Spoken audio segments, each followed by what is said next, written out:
Halo Sobat Jiro Sinema, dimanapun Anda berada, jumpa lagi dengan Jiro Sinema, channelnya alur cerita dan kisah nyata. Pada kali ini Jiro Sinema hadir dengan cerita lakon wayang Ganda Manaluweng. Seperti apa ceritanya? Langsung saja ke kisahnya. Ganda Manaluweng, Cikidiu.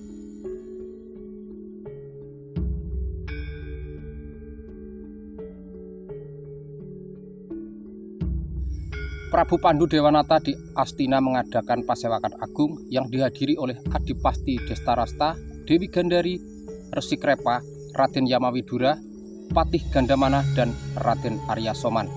Dalam pertemuan itu, Prabu Pandu menjelaskan bahwasanya telah terjalin persahabatan antara Astina dan Pringgodani. Antara dirinya dengan Raja Pringgodani, Prabu Tremboko, sudah terjalin hubungan persahabatan. Ia juga menjelaskan betapa pentingnya persahabatan antara kedua kerajaan besar, karena dengan adanya hubungan persahabatan itu, maka kedua negara bisa saling membantu, meminimalisir adanya perseteruan di antara rakyat Astina dan rakyat Pringgodani. Astina adalah kerajaan yang besar yang membutuhkan sekutu. Bila menghadapi masalah dengan negara lain atau berperang dengan kerajaan lain, Pringgodani siap membantu Astina. Begitupun sebaliknya, jika Pringgodani sedang menghadapi masalah dengan kerajaan lain atau berperang dengan kerajaan lain, Astina akan siap membantu Pringgodani. Hubungan itu harus terus dilaksanakan, harus terus dipererat demi kelangsungan tata negara di Astina maupun di Pringgodani. Belum selesai berbicara Prabu Pandu tentang persahabatan dengan Pringgodani, tiba-tiba Arya Soman menyela pembicaraan sang Prabu. Ia melaporkan bahwasanya sebelum kepasewakan di gerbang istana, ia bertemu dengan utusan dari Pringgodani yang mengantar surat. Utusan itu ialah Raden Arimba, putra dari Prabu Tremboko di Pringgodani. Ia tidak tahu mengapa Raden Arimba tidak berani masuk ke dalam istana, namun menitipkan surat kepadanya agar dihaturkan kepada Prabu Pandu Dewanata. Prabu Pandu menjadi heran dan penasaran karena Raden Arimba yang tidak berkenan masuk ke dalam istana bertemu dengan dirinya. Padahal antara kedua kerajaan sudah menjalin hubungan persahabatan.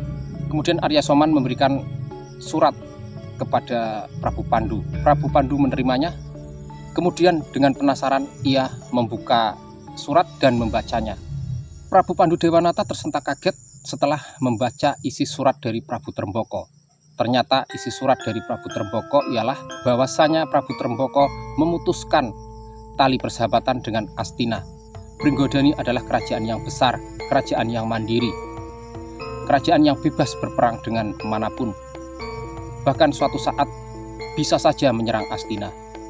Setelah membaca surat itu, Prabu Pandu Dewanata menjadi bingung. Kenapa tiba-tiba Prabu Tremboko memutuskan tali persahabatan? Kenapa tiba-tiba Prabu Tremboko berubah sikap? Adipati Destarasta berkata bahwasanya Prabu Tremboko adalah raksasa yang kejam, yang bisa saja membunuh siapapun kapan saja. Dewi Gandari membenarkan perkataan suaminya.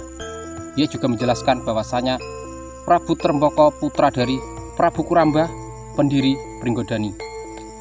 Prabu Kuramba tewas terbunuh oleh Resi Manumayasa yang merupakan leluhur para raja-raja di Astina. Tidak bisa dipungkiri bahwasanya suatu saat nanti ataupun mungkin sekarang Prabu Tremboko sudah mengetahui bahwasanya leluhurnya dibunuh oleh leluhur Astina. Adipati Destarasta dan Dewi Gendari terus merecoki pikiran Prabu Pandu Dewanata bahwasanya Pringgodani bukan negara yang mudah diajak bersahabat.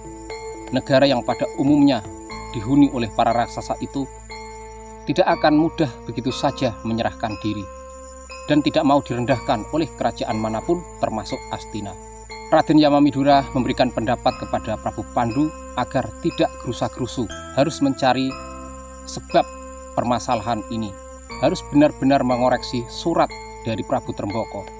Tidak ada salahnya Prabu Pandu mengalah Sementara waktu mencari cara, mencari tahu apa yang sebenarnya terjadi. Adanya permasalahan ini pasti karena ada alasan, adanya akibat karena ada sebab. Dan Prabu Pandu harus mencari penyebab dari permasalahan ini. Kenapa? Mendadak Prabu Tremboko memutuskan tali persahabatan. Raden Yamawidura meminta kepada Prabu Pandu agar mengutus duta ke Pringgodani untuk menyelidiki permasalahan yang sebenarnya terjadi. Semua masih bisa dibicarakan, semua masih bisa dimusyawarahkan. Prabu Pandu Dewanata adalah raja yang adil, bijaksana, berbudi luhur. Ia menyetujui usulan dari Raden Yamawidura. Kemudian ia mengutus patihnya, yaitu Patih Gandamana, agar pergi ke Pringgodani menyelidiki permasalahan yang terjadi. Kenapa Prabu Tremboko tiba-tiba memutuskan tali persahabatan? Setelah semuanya selesai, akhirnya Prabu Pandu membubarkan Pasewakan. Prabu Pandu Dewanata kembali ke Taman Kaputren, menemui kedua istrinya di Taman Kaputren, yaitu Dewi Kunti dan Dewi Madrim. Sementara Patih Gandamana segera mempersiapkan diri untuk berangkat ke Pringgodani. Raden Arya Soman mendahului Patih Gandamana. Ia langsung memanggil kedua keponakannya, yaitu Raden Suyudana dan Raden Dursasana, putra dari Adipati Destarasta dan Dewi Gandari. Ia memanggil keduanya, kemudian memberitahu bahwasanya surat yang diberikan kepada Prabu Pandu adalah surat palsu. Sebelum berangkat ke Pasewakan, Arya Soman bertemu dengan Arimba di gerbang istana Astina. Ia berkata kepada Raden Arimba bahwasanya saat ini istana sedang tidak baik-baik saja. Prabu Pandu sangat sensitif dan marah-marah kepada para punggawa dan para menteri. Arya Soman mengaku sebagai adiknya. Kemudian Raden Arimba merasa takut untuk masuk ke dalam istana. Ia menitipkan surat kepada Arya Soman yang mengaku sebagai adik Pandu. Ia meminta kepada Arya Soman agar mengaturkan surat dari Pringgodani. Setelah itu Raden Arimba kembali ke Pringgodani. Arya Soman kembali ke dalam rumahnya. Dengan lancang ia memberanikan diri membuka surat dari Pringgodani, kemudian membaca isinya. Yang ternyata isi surat itu ialah bahwasanya Prabu Tremboko di Pringgodani memohon maaf kepada Prabu Pandu karena sudah 2 bulan ini tidak menghadap. Dengan alasan selama itu Prabu Tremboko sedang sibuk atas kelahiran putranya yang diberi nama Raden Kalabendana. Setelah membaca surat itu, Arya Soman kemudian mengganti isi surat sesuai dengan isi surat yang dibaca oleh Prabu Pandu Dewanata. Raden Suyudana dan Raden Dursasana menjadi heran atas sikap pamannya yang terlalu lancang dan berani. Ia menanyakan alasan dan tujuan dari Arya Soman melakukan semua itu. Arya Soman berkata bahwasanya semua itu dilakukan demi keponakannya, demi tahta Astina. Dengan cara itulah tahta Astina akan jatuh ke tangan Raden Suyudana. Walaupun Raden Suyudana dan Raden Dursasana belum memahami, namun ia percaya kepada pamannya. Masalah sudah terlanjur, maka Arya Soman mengajak Raden Suyudana dan Raden Dursasana untuk berangkat ke Pringgodani mendahului Patih Gandamana yang ditugaskan ke Pringgodani untuk menyelidiki permasalahan yang terjadi. Akhirnya Arya Soman mengajak keduanya berangkat ke Pringgodani mendahului Patih Gandamana. Sementara itu di Pringgodani, Prabu Tremboko sedang dihadap oleh putra-putrinya, yaitu Dewi Arimbi, Raden Brajadenta, Raden Brajamusti, Raden Braja Malatan, dan Raden Braja Wikalpa. Mereka sedang membicarakan tentang pertumbuhan Raden Kalabendana yang saat ini sudah berusia 2 bulan. Prabu Tremboko juga mengatakan bahwasanya ia mengutus Arimba ke Astina agar menghadap Prabu Pandu Dewanata menyerahkan surat darinya, surat permohonan maaf karena kesibukannya. Prabu Tremboko belum sempat menghadap Prabu Pandu Dewanata. Mereka masih berbincang-bincang, tiba-tiba Raden Arimba masuk ke dalam istana menghadap ayahnya. Raden Arimba melaporkan kepada ayahnya bahwasanya ia sudah sampai ke Astina, sudah menyerahkan surat darinya. Namun, ia tidak masuk ke dalam istana karena keadaan istana sedang tidak baik. Prabu Pandu sedang sensitif dan marah-marah kepada para punggawa istana. Akhirnya surat itu dititipkan kepada Arya Soman yang mengaku sebagai adik dari Prabu Pandu. Prabu Tremboko menjadi heran atas sikap Prabu Pandu, namun tiba-tiba ia menjadi kaget dengan kedatangan Arya Soman yang didampingi oleh Raden Suyudana dan Raden Dursasana. Prabu Tremboko menyambut kedatangan Arya Soman, kemudian mempersilahkan duduk. Arya Soman memperkenalkan diri bahwasanya ia bernama Arya Soman dari Astina, adik dari Prabu Pandu. Prabu Tremboko menanyakan maksud kedatangannya. Arya Soman melaporkan bahwasanya Prabu Pandu sudah merobek surat dari Prabu Tremboko. Ia tidak terima dengan surat dari Prabu Tremboko. Ia menuduh Prabu Tremboko terlalu kekanak-kanakan hanya karena mengurus anaknya, melupakan kewajibannya menghadap ke Astina. Prabu Tremboko dianggap terlalu memikirkan urusan keluarga dibandingkan dengan urusan negara. Arya Soman juga berkata bahwasanya di Astina ia sudah membujuk kakaknya agar menyadari bahwasanya jarak antara Pringgodani dan Astina tidaklah dekat. Semua masih bisa dibicarakan, semua masih bisa diperbaiki. Namun ternyata di sana Prabu Pandu Dewanata dihasut oleh Patih Gandamana. Patih Gandamana dengan tegas mengatakan bahwasanya dengan sikap dari Prabu Tremboko ini berarti Prabu Tremboko memang sudah berkhianat. Prabu Pandu menjadi marah, kemudian ia mengutus Patih Gandamana agar ke Pringgodani dan menyeret Prabu Tremboko.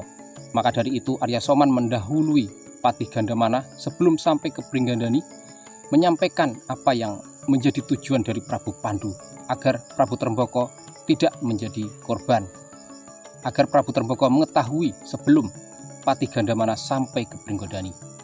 Mendengar itu Prabu Tremboko menjadi murka, ia menjadi marah. Ia tidak terima diperlakukan seperti itu oleh Prabu Pandu Dewanata. Ia menganggap bahwasanya Prabu Pandu adalah raja yang adil, raja yang bijaksana, raja yang berbudi luhur. Namun ternyata Prabu Pandu adalah raja yang arogan. Ia berterima kasih kepada Arya Soman karena sudah diberitahu terlebih dulu.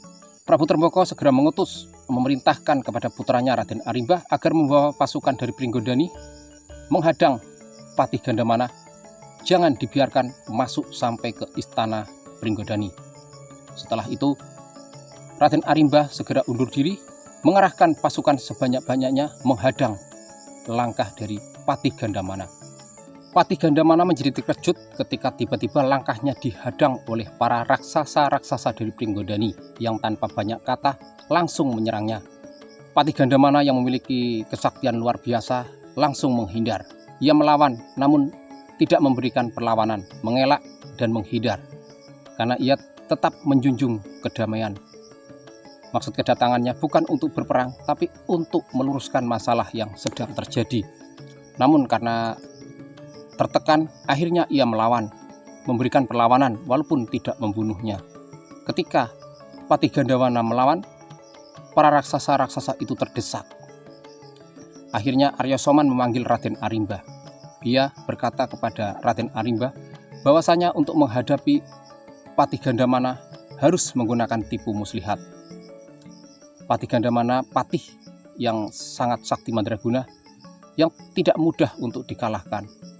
Raden Arimbah bertanya kepada Arya Soman cara apa yang bisa dipakai untuk mengalahkan Gandamana. Kemudian Arya Soman berkata kepada Raden Arimbah bahwasanya di perbatasan Pringgodani ada sumur tua yang bernama sumur Upas, yaitu sumur yang beracun. Satu-satunya cara untuk menyingkirkan Gandamana adalah memasukkannya ke dalam sumur. Kemudian ia membisiki Raden Arimbah cara untuk menjebak Patih Gandamana. Setelah itu Raden Arimbah maju ke Palagan, kemudian ia menantang Patih Gandamana sambil mengecek. Terus mengecek Patih Gandamana. Pada akhirnya Gandamana yang memang pemarah tidak tahan mendengar ejekan-ejekan dari Arimbah. Dengan menggunakan ajian kesaktiannya yaitu ajian Blabak Pengantol-antol, Patih Gandamana langsung mengejar Arimbah yang terus berlari sambil mengecek Patih Gandamana. Arimbah berhenti di tepian sumur Upas. Ketika Patih Gandamana melompat bermaksud untuk menangkap Arimbah, dengan cepat Arimbah langsung menghindar sehingga Patih Gandamana terjebak, terperosok masuk ke dalam sumur Upas. Melihat itu Arya Soman langsung memanggil kedua keponakannya Raden Suyudana dan Raden Dursasana agar segera menimbun sumur itu dengan batu. Kemudian Raden Suyudana dan Raden Dursasana segera melaksanakan perintah dari pamannya. Mereka langsung melempari sumur itu dengan batu, menimbunnya. Melihat itu para raksasa-raksasa Pringgodani langsung membantunya sehingga dengan cepat sumur Upas rata dengan tanah bahkan membentuk seperti bukit. Dengan adanya kejadian itu, Arya Soman merasa yakin bahwasanya Gandamana pasti mati di dalam sumur Upas.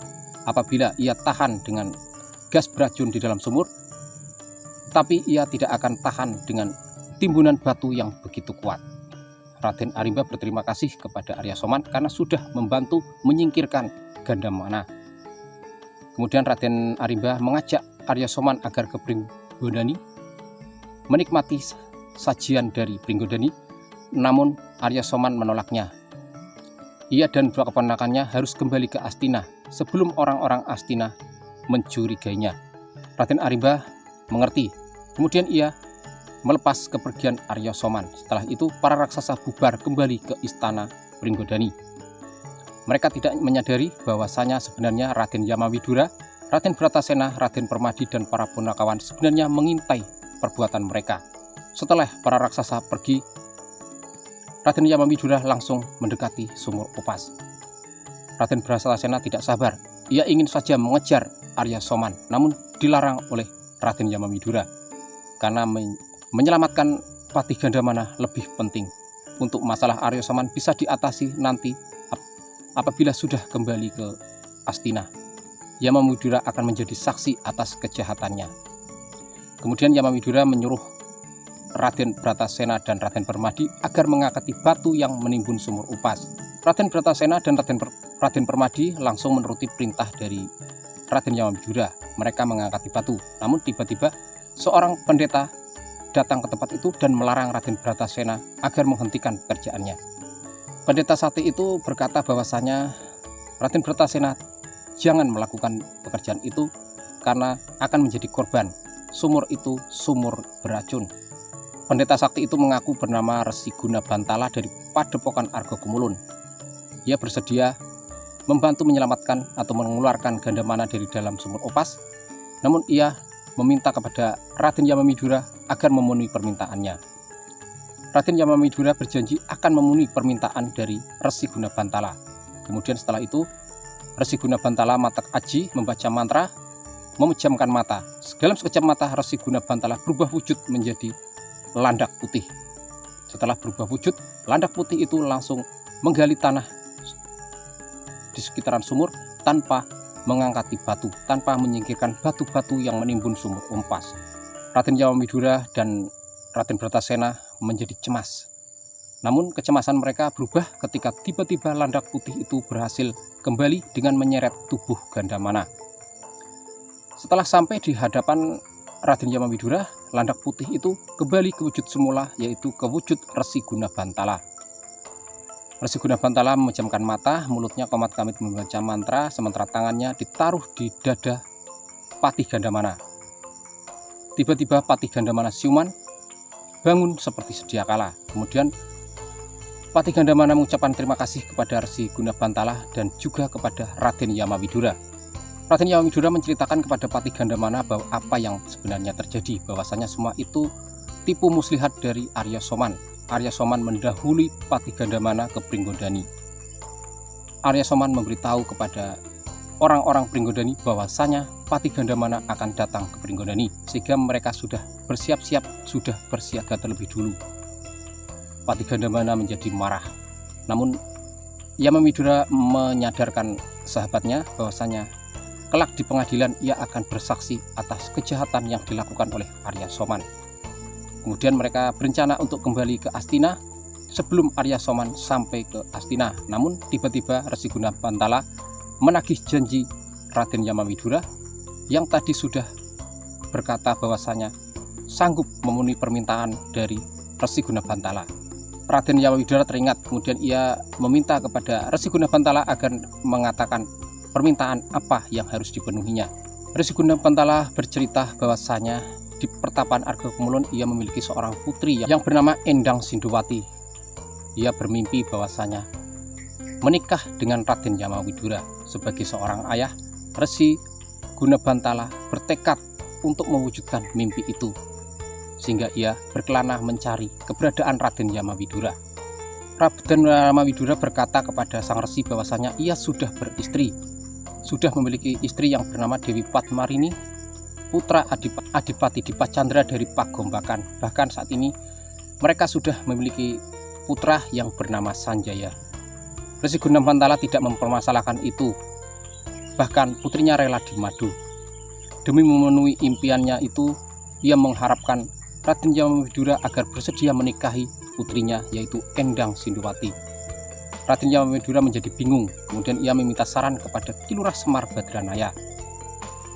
Ki Lurah Semar Badranaya mengingatkan Raden Yamawidura bahwasanya tadi Raden Yamawidura sudah berjanji akan mengabulkan permintaan dari Resi Gunabantala.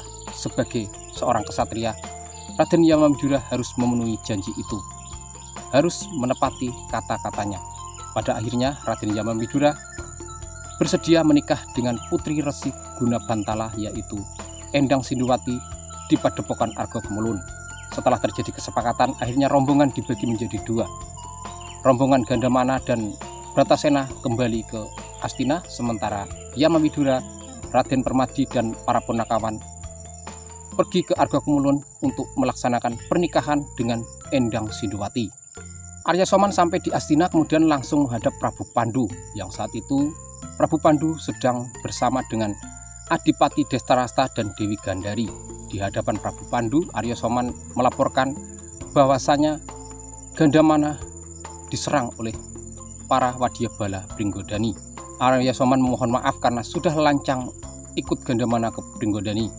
Di Pringgodani sebenarnya Arya Soman sudah berusaha untuk meyakinkan Gandamana, berusaha membantu Gandamana, namun ia dibentak oleh Patih Gandamana bahwasanya dianggap cari muka. Tindakan Arya Soman mengikuti dirinya dianggap mencari nama di hadapan Prabu Pandu. Karena Patih Gandamana tidak menerima tawarannya, tidak menerima bantuannya, akhirnya ia hanya menonton ketika Patih Gandamana diserang oleh para wadyabala Pringgodani dan dimasukkan ke dalam sumur upas, kemudian ditimbun oleh batu sehingga Patih Gandamana tewas. Ia sudah berusaha untuk mengeluarkan jasad Patih Gandamana dari sumur upas, namun karena raksasa-raksasa Pringgodani sangat banyak sehingga ia tidak berani untuk melakukan tindakan itu. Baginya lebih penting kembali ke Astina melaporkan kejadian yang sebenarnya, agar Astina segera mempersiapkan diri langkah apa yang akan diambil oleh Prabu Pandu. Mendengar itu, Prabu Pandu menjadi sedih karena Patih Gandamana adalah patih kesayangan, patih yang memiliki jiwa kesatria. Adipati Destarasta berkata bahwasanya mungkin yang dialami oleh Patih Gandamana adalah karma, karena ia menolak bahkan memaki Arya Soman yang bermaksud baik untuk membantunya. Prabu Pandu tetap bersedih. Ia tidak menyangka bahwasanya kejadiannya akan secepat ini, bahwasanya ia mengharap persahabatan dengan Pringgodani, namun kenyataannya berakhir dengan peperangan, berakhir dengan permusuhan. Ketika Prabu Pandu masih dalam suasana berkabung karena masih belum menerima atas kematian dari patihnya, tiba-tiba Dewi Gandari mengingatkan akan adanya bahaya yang mengancam Astina. Alangkah baiknya bila jabatan Gandamana segera digantikan oleh yang lain. Istana tidak boleh kosong dari jabatan patih, karena Pringgodani bisa saja sewaktu-waktu menyerang Astina. Adipati Destarasta membenarkan usulan dari istrinya. Ia membenarkan bahwasanya memang jabatan patih di Astina tidak boleh kosong. Bila benar Gandamana memang sudah tiada, maka jabatan itu harus segera terisi oleh orang yang baru, oleh para punggawa yang baru. Harus segera, Prabu Pandu harus segera mengangkat patih yang baru. Prabu Pandu menjadi bingung karena ia masih dalam suasana berkabung. Ia berkata kepada Adipati Destarasta bahwasanya untuk masalah ini akan ia bicarakan dengan eyangnya, yaitu Resi Bisma yang saat ini sedang berada di Pertapan Talkanda. Mendengar itu, Adipati Destarasta langsung menyela bahwasanya terlalu lama karena Sang Resi Bisma sedang bertapa, akan membutuhkan waktu berbulan-bulan. Secepatnya jabatan itu harus terisi. Kemudian Prabu Pandu meminta saran dari kakaknya. Ia menyebutkan nama-nama punggawa di Astina sebagai calon pengganti Patih Gandamana. Adipati Destarasta menolak karena nama-nama yang disebutkan oleh Prabu Pandu adalah para punggawa tua, Sementara saat ini dibutuhkan patih yang muda, patih yang kreatif, patih yang terampil. Kemudian Adipati Drestarasa mengusulkan nama Arya Soman sebagai pengganti Gandamana. Mendengar itu Arya Soman langsung menolak. Ia merasa belum mampu menjadi patih karena ia masih terlalu muda. Ia akan memberikan kesempatan kepada para punggawa yang sudah tua, yang sudah lama mengabdi di Astina. Lahir Arya Soman menolak, namun batinnya sebenarnya mengharap. Mulutnya komat-kamit membaca mantra sihir. Ia sebenarnya mengharapkan jabatan itu. Ia bersusah payah menyingkirkan Patih Gandamana sebenarnya hanya untuk kepentingan dirinya sendiri, agar dirinya bisa menjadi patih di Astina. Pada akhirnya Prabu Pandu menerima usulan dari kakaknya. Ia mengangkat Arya Soman sebagai patih di Astina, yang kemudian disetujui oleh para punggawa Astina. Sejak saat itu Prabu Pandu mengumumkan bahwasanya Arya Soman menjadi patih di Astina, menggantikan Patih Gandamana yang gugur di medan laga. Setelah itu Arya Soman undur diri dari hadapan Prabu Pandu. Setelah Arya Soman pergi dengan membawa surat pengangkatan dirinya sebagai patih, tiba-tiba Prabu Pandu terkejut ketika Gandamana menghadap dengan diiring oleh Raden Bratasena. Raden Pandu Dewanata dan Dewi Gandari menjadi terkejut bahwasanya Patih Gandamana masih hidup. Patih Gandamana melaporkan kepada Prabu Pandu Dewanata bahwasanya semua yang terjadi yang menimpa dirinya adalah ulah dari Arya Soman. Karena Arya Somanlah ia jadi bermusuhan, jadi berperang dengan prajurit Pringgodani. Bahkan ia masuk ke dalam sumur atas tipu muslihat dari Arya Soman. Mendengar itu Adipati Drestarasa menjadi marah. Ia marah dan menuduh Gandamana sudah memfitnah Arya Soman yang sebenarnya datang ke Pringgodani untuk membantu dirinya. Ketika Arya Soman menawarkan diri untuk membantu Gandamana, namun sebaliknya Gandamana justru memaki Arya Soman sebagai orang yang cari muka, orang yang cari nama di hadapan Prabu Pandu Dewanata. Gandamana juga bercerita bahwasanya ia terperangkap masuk ke dalam sumur upas. Untungnya Raden Yamawidura, Raden Bratasena, dan Raden Permadi menyelamatkannya. Raden Yamawidura bisa bersaksi atas kejadian ini, namun saat ini Raden Yamawidura sedang menepati janjinya terhadap Resi Guna Bantala, yaitu di Pertapaan Argogumulun mengadakan pernikahan dengan putri Resi Guna Bantala, yaitu Endang Sidowati. Arya Bratasena juga siap menjadi saksi bahwasanya ia menyaksikan sendiri apa yang terjadi di Pringgondani, apa yang menimpa Patih Gandamana. Namun Adipati Drestarasa menganggap bahwasanya Raden Bratasena masih terlalu muda, masih belum bisa menjadi saksi, umurnya belum cukup untuk memberikan kesaksian. Menurut hukum, kesaksian Raden Bratasena belum berlaku. Raden Pandu menjadi bingung karena ia sudah terlanjur mengangkat Arya Soman sebagai patih. Prabu Pandu Dewanata memutuskan bahwasanya akan segera menggelar persidangan yang dihadiri oleh Patih Gandamana dan juga Arya Soman dengan kesaksian dari Yamawidura. Persidangan itu akan dilaksanakan apabila Raden Yamawidura sudah kembali ke Astina. Setelah itu ia meminta kepada Patih Gandamana agar kembali ke kepatihan menunggu hingga persidangan akan dilaksanakan, yang artinya menunggu hingga Raden Yamawidura kembali ke Astina. Setelah itu Patih Gandamana segera undur diri untuk kembali ke kepatihan. Arya Soman telah sampai di kepatihan karena merasa dirinya sudah diangkat menjadi patih Astina. Ia sudah memiliki kekuasaan atas kepatihan. Semua isi di dalam kepatihan adalah miliknya.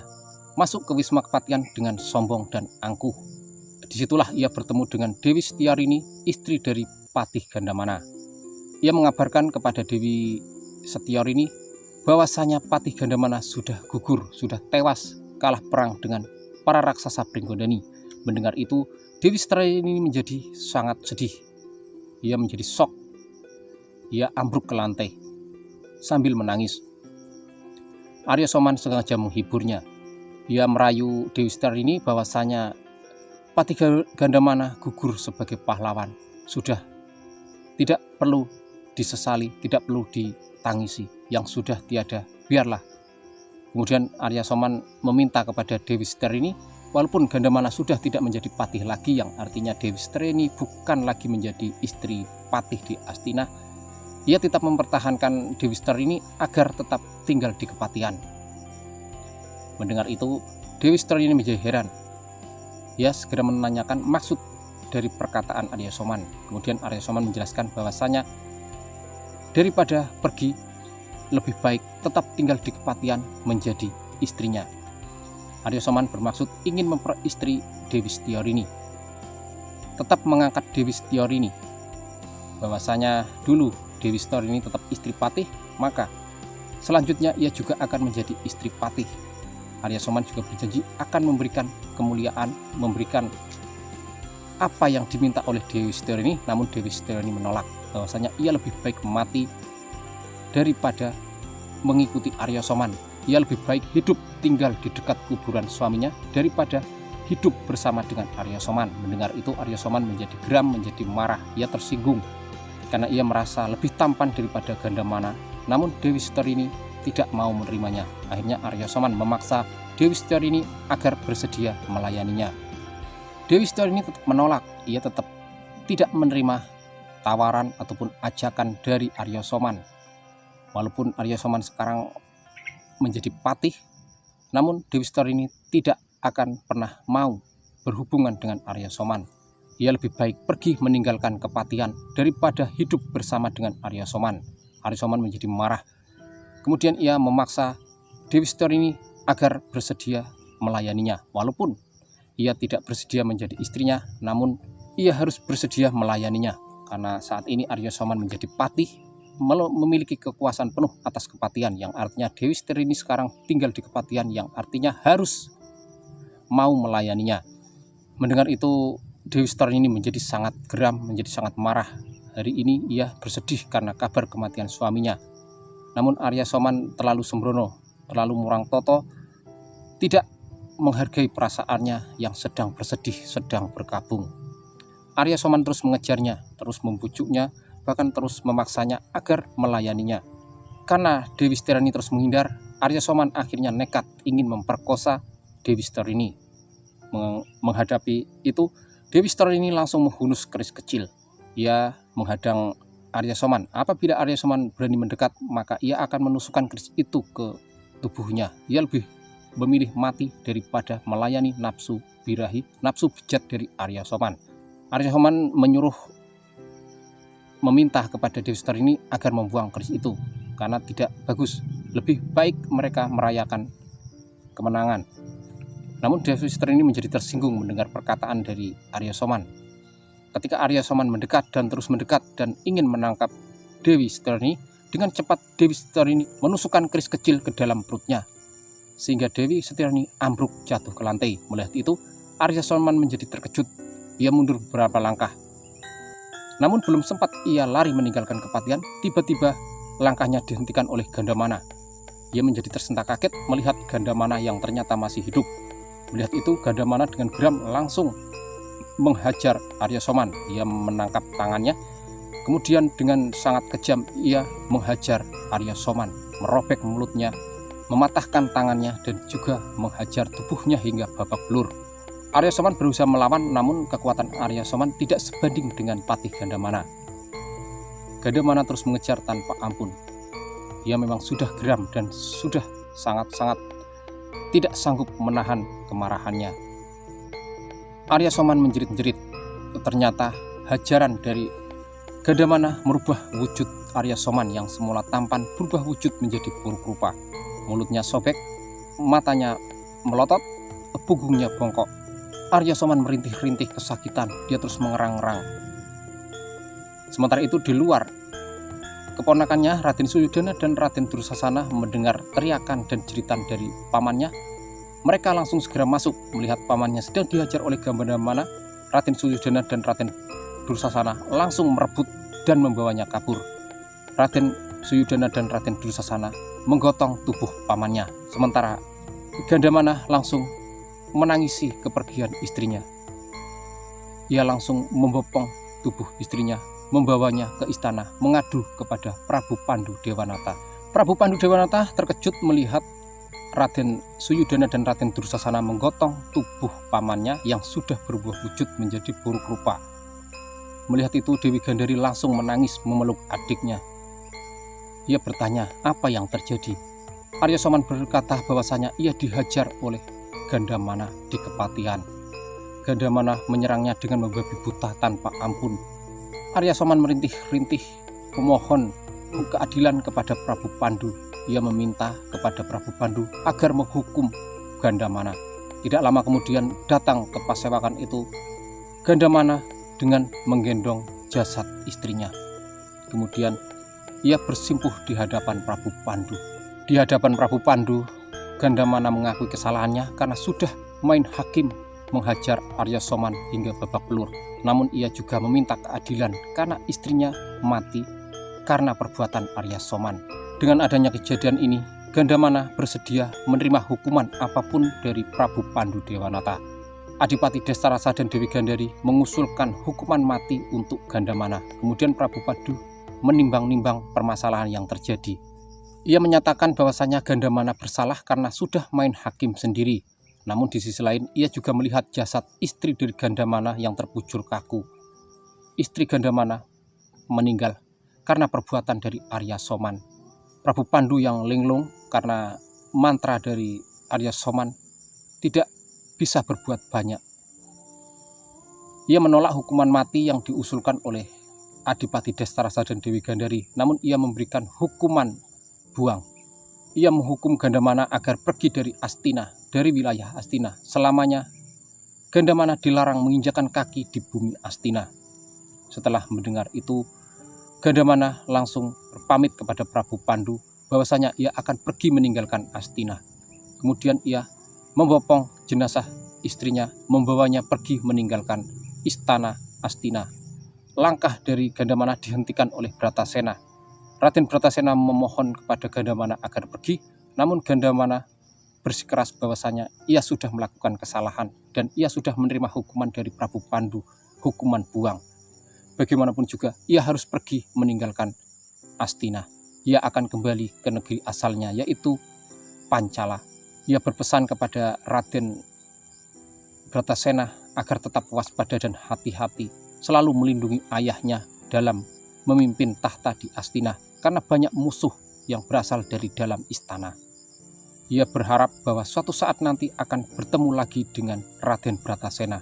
Kemudian Raden Bratasena melepas kepergian Gandamana dengan hati yang sedih. Bagaimanapun juga Gandamana adalah patih yang sangat berwibawa, patih yang memiliki kemampuan yang luar biasa, kesatria yang berbudi luhur. Setelah Gandamana pergi, Prabu Pandu Dewanata memeriksa luka-luka di sekujur tubuh Arya Soman. Ia memerintahkan kepada Raden Suyudana dan Raden Dursasana agar mencari tabib istana karena luka-luka dari Arya Soman bisa disembuhkan.